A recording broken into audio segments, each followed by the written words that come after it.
வணக்கம். என் பேர் பிரகாஷ், வழக்கறிஞர். ராமநாதபுரம் மாவட்டம், முதுகுளத்தூர் வட்டம், மேலக்கொடுமலூர், கீழக்கொடுமலூர், முத்தநேரி, வேப்பங்குறிச்சி, சண்முகநாதபுரம், கோனேரியந்தல், தட்டனேந்தல் ஆகிய கேஆர் ஆகிய 10 கிராமங்கள் இணைந்து வருகின்ற 2026 சட்டமன்ற தேர்தலை புறக்கணிப்பு செய்கிறோம். என்ன காரணம் என்றால்,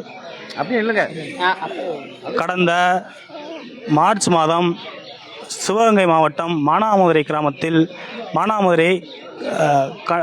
கிருஷ்ணராஜபுரத்தை சேர்ந்த தம்பி ஆகாஷ் டென்னிசன் என்பவரை விசாரணைக்காக அழைத்து சென்ற காவலர்கள் அவர் காலை கெட்டி காலை உடைத்து அவரை படுகொலை செய்தனர். அந்த 16 காவலர்கள் மீது மதுரை உயர்நீதிமன்றம் வன்கொடுமை தடுப்புச் சட்டத்தின் கீழும் கொலை வழக்காக பதிவு செய்ய சொல்லி உத்தரவிட்டு இன்றுடன் 43 நாட்கள் ஆகியும் அந்த கொலை குற்றவாளிகளை கைது செய்யாமல் காவல்துறை காலம் தாழ்த்தி வருகிறது. இதை கண்டித்தும் திருநெல்வேலி மாவட்டத்தில் சமீபத்தில் நடந்த ஆறுமுகம் என்பவருடைய இறப்பு, அவருடைய மகள் இறப்பு, இந்த 2 உடல்களையும் பெற்றுக்கொள்ளாமல் இருக்கின்றார்கள். அதைத் தொடர்ந்து கீழக்கொடுமலையைச் சேர்ந்த மூர்த்தி என்பவருடைய கடந்த பிப்ரவரி மாதம் ஒரு சம்பவம் நடந்தது. அதற்கு இதுவரை நீதி கிடைக்கவில்லை. இந்த 3 காரணங்களை வைத்து இந்த பகுதியில் இந்த முறை 2026 சட்டமன்ற தேர்தலை நாங்கள் புறக்கணிப்பு செய்து கருப்பு கொடி ஏந்தி புறக்கணிப்பு செய்கிறோம்.